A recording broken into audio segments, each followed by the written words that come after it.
उसमें सरमा की छुट्टियों पर जा रहे हैं और नए जो कायम मकाम चीफ जस्टिस साहब होंगे उनका नोटिफिकेशन भी जारी हो चुका है और कल फिर उनकी तकरीब हल्फ बर्दारी भी होगी। हाँ, क्योंकि जस्टिस काजी फाइज ईसा छुट्टियों के दौरान मुल्क में नहीं रहेंगे। अगर वो मुल्क में रहते तो फिर तो कायम मुकाम चीफ जस्टिस मुकर्रर करने की जरूरत नहीं थी। उनको बैरून मुल्क जा रहे हैं, इसलिए उनकी जगह कायम मुकाम चीफ जस्टिस का तकर्रुर किया गया है। अब अगर इलेक्शन कमिश्नर या इलेक्शन कमीशन दरखास्त कोई दायर करेगा तो फिर देखेंगे सुप्रीम कोर्ट में उसका जायजा लिया जाएगा और हुक्म दिया जाएगा। और अगर वो दरखास्त दायर नहीं करते तो फिर तो मामला हाई कोर्ट में चलेगा और हाई कोर्ट को इसे निपटाना होगा। लेकिन अगर इलेक्शन कमीशन ये चाहता है कि तेज रफ्तारी के साथ मामला तय हों और आगे बढ़ें तो मेरा ख्याल उसको बराह रास्त सुप्रीम कोर्ट में जाना होगा। ठीक। और शामी साहब, अगर हम दूसरा एंगल इसका देख लें कि अगर इलेक्शन कमीशन या पाकिस्तान पीपल्स पार्टी कोई भी फ्रीक नहीं बनता या इसके अलावा कोई और भी दरखास्त दायर नहीं करती कोई भी पार्टी, तो क्या चीफ जस्टिस साहब खुद भी इसको टेकअप कर सकते हैं 184 के तहत?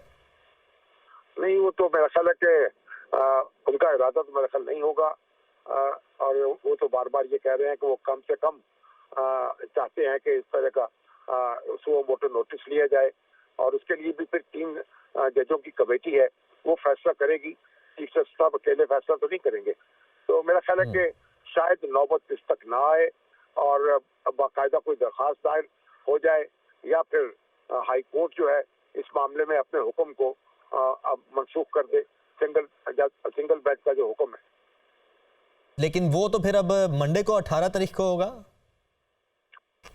हाँ, अभी हमें इंतजार करना चाहिए कि क्या होता है। और रात में भी कुछ हो सकता है, सुबह सुबह भी कुछ हो सकता है, कोई दरखास्त दायर की जा सकती है। तो हमें इंतजार करना चाहिए और देखना चाहिए कि क्या इक़दाम लेते हैं इलेक्शन कमिश्नर या दूसरे जो है काम। बिल्कुल ठीक है। वकार सैयद भी इस्लामाबाद से हमारे साथ मौजूद है, हमारे रिपोर्टर। वकार, बताइएगा अपडेट्स क्या है, इस वक्त ताज़ा तरीन सूरत हाल क्या है?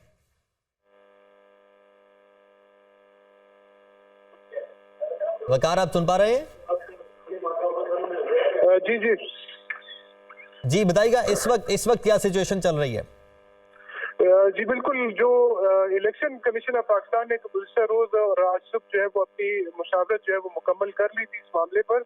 और इलेक्शन कमीशन ने जो इलेक्शन एक्ट के मुताबिक जो आरओज़ की तैनाती थी वो 60 रोज से, यानी इलेक्शन से पोलिंग डे से 60 रोज कबल जो है वो करनी थी, उसमें भी ताखीर हुई। ताम इलेक्शन कमीशन ने 11 को ये नोटिस जो है वो जारी किया गया है और इलेक्शन कमीशन की जानिब से बाकी जो तैयारियां हैं वो वैसे ही जारी हैं, वो भी जारी हैं। ठीक है, आप साथ ही रहिएगा। कमर दिलशाद साहब हमारे साथ मौजूद हैं, साबिक सेक्रेटरी इलेक्शन कमीशन।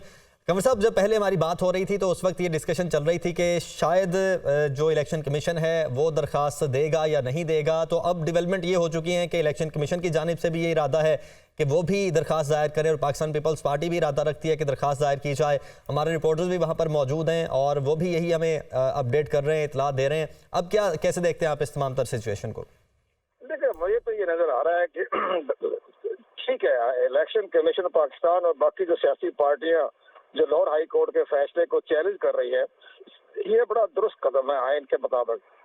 लेकिन सबसे बड़ी अहम बात यह कि सिंगल बेंच ने, लाहौर हाई कोर्ट के सिंगल बेंच ने बिला वजह, हम बड़ा एहतराम करते हैं, बड़ी इज्जत एहतराम है, उन्हें देखना चाहिए कि मुल्क के अंदर 8 फरवरी को इलेक्शन होने हैं और इलेक्शन कमीशन पाकिस्तान ने तमाम रिटर्निंग ऑफिसरों की अपॉइंटमेंट कर दी। और इसमें सबसे बड़ी अहम बात यह है कि हमारे ऑनरेबल जज अखबार नहीं देखते, फैसले नहीं देखते। 3 महीने से इलेक्शन कमीशन पाकिस्तान दरखास्तें कर रहा था हाई कोर्ट्स के रजिस्ट्रार को कि जनाब हमें जुडिशल ऑफिसर दिए जाएं, तो वहाँ की तरफ से कोई मसबत जवाब नहीं आया। उसके जवाब न आने पर इलेक्शन कमीशन पाकिस्तान ने अपने जो उसके सेक्शन 51 और 50 में है कि फिर अल्टरनेटिव इल्जाम होते हैं, वो जुडिशरी होती है। तो उन्होंने जुडिशरी के बजाय जब जो इनकार हो गया तो उन्होंने एडमिनिस्ट्रेशन से, ब्यूरोक्रेसी से अपनी अपॉइंटमेंट कर दी। अब उसके बाद उसके फैसले को कारदम करार देना, तो मुझे तो बड़ी हैरानगी हुई है। बड़ा एहतराम है, इज्जत है, रिस्पेक्ट है, तो इस लिहाज से मुझे बड़ा हैरानगी हुई। अब अगर चीफ इलेक्शन कमीशनर साहब ने हालात को देखते हुए सुप्रीम कोर्ट ऑफ पाकिस्तान से दरख्वास्त की है तो फिर ऑनरेबल चीफ जस्टिस पाकिस्तान जो है इस फैसले को कारदम करार दे देते हैं, आज ही करार दे देते हैं या कल करार दे देते हैं, कल सैटरडे है, कल भी करार दे सकते हैं। अगर कल भी करार दे दें तो फिर ये शेड्यूल जो है वो संडे को आ जाएगा, 17 तारीख को आ जाएगा, 18 को आ जाएगा, कोई मसला नहीं पैदा होता, और वो फिर आपका इलेक्शन जो है वो 8 फरवरी को हो जाएंगे। ठीक है। कमर साहब, जिस तरह आपने सिंगल बेंच के फैसले की बात की कि इस नोटिफिकेशन को कलअदम करा दिया जाना, जिसकी वजह से सारा प्रोसेस और आरओज़ की ट्रेनिंग रुक गई, तो जज साहब की जानिब से ये रिमार्क्स दिए गए थे कि अगर इसी तरीके से इलेक्शन का रिजल्ट आ जाता है और कोई बड़ी सियासी जमात फिर उन रिजल्ट्स को नहीं मानती तो फिर से क्योस पैदा हो सकता है। उन्होंने शायद इस चीज़ को मद्देनजर रखते हुए ये फैसला दिया।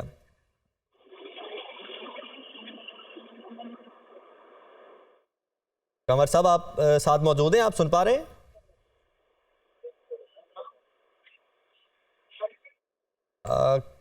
कंवर दिलशाद साहब गालिबन हमारे साथ मौजूद नहीं है और इस वक्त आपको सुप्रीम कोर्ट से अपडेट करते चलें। सुप्रीम कोर्ट जजेस ब्लॉक में लाइट्स रोशन कर दी गई हैं और पुलिस एहलकार भी अदालत के बाहर आना शुरू हो चुके हैं। इस वक्त वहां पर तमाम तैयारियां शुरू की जा रही हैं। सुप्रीम कोर्ट जजेस ब्लॉक में लाइट्स रोशन कर दी गई हैं और कमरा नंबर 1 को खोल दिया गया है। कमरा अदालत नंबर 1 को खोल दिया गया है। हसीब मलिक हमारे साथ मौजूद हैं। हसीब, आप वहीं से हमें रिपोर्टिंग कर रहे हैं, बताइए इस वक्त क्या मनाजिर देख रहे हैं? देखें, जो आज अहम डेवलपमेंट और ये मुशावरत के बाद ये सारा सिनेरियो जो खुला है, ओपन हुआ है, उसके अंदर अब देखने में आ रहा है कि सुप्रीम कोर्ट जजेस ब्लॉक में लाइट्स भी रोशन कर दी गई हैं और कमरा अदालत नंबर 1 को भी खोल दिया गया है और पुलिस एहलकार जो हैं वो भी अदालत के बाहर आना शुरू हो चुके हैं, क्योंकि लेकिन अब तक ताहाल जो है इलेक्शन कमीशन की जानिब से अपीलें दायर नहीं की गई हैं। जो ही अपीलें दायर होंगी उसके बाद ही बेंच तश्कील दिया जाएगा और उसके बाद समाअत का आगाज होगा। अभी इंतजार किया जा रहा है कि इलेक्शन कमीशन की जानिब से जैसे ही अपीलें दायर होंगी उसके बाद ये सारा सिनेरियो, सारा जो प्रोसीजर है उसको अडॉप्ट किया जाएगा और आगाज होगा समाअत का। बेसिक जो मामला है इसके अंदर जो लाहौर हाई कोर्ट का जो फैसला आया था उसके बाद ये तजब्बुर का जो शिकार था आम इंतखाबात के हवाले से, उसके ऊपर आज ये स्टेप लिया गया था। Chief justice of Pakistan justice Qazi Faez Isa की जानिब से चीफ इलेक्शन कमिश्नर को मदऊ किया गया था और उसके अंदर आम इंतखाबात के हवाले से जो मौजूद था और लाहौर हाई कोर्ट का जो फैसला था उसको जो है वो बहस आया गया था।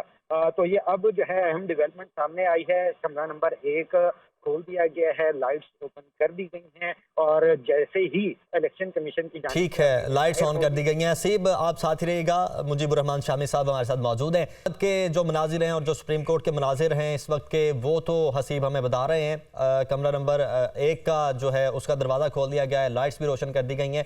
इससे पहले कंवर दिलशाद साहब जो बात कर रहे थे उस पर आप कुछ कमेंट करना चाहेंगे, जो सिंगल रुकनी बेंच के फैसले पर बात कर रहे थे?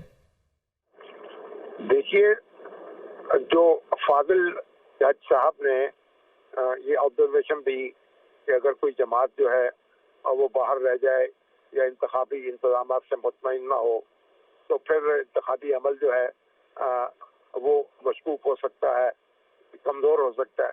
तो ये काम फाजिल जज साहब का नहीं है कि वो अंदेशा है दूर दराज में मुब्तला हुआ।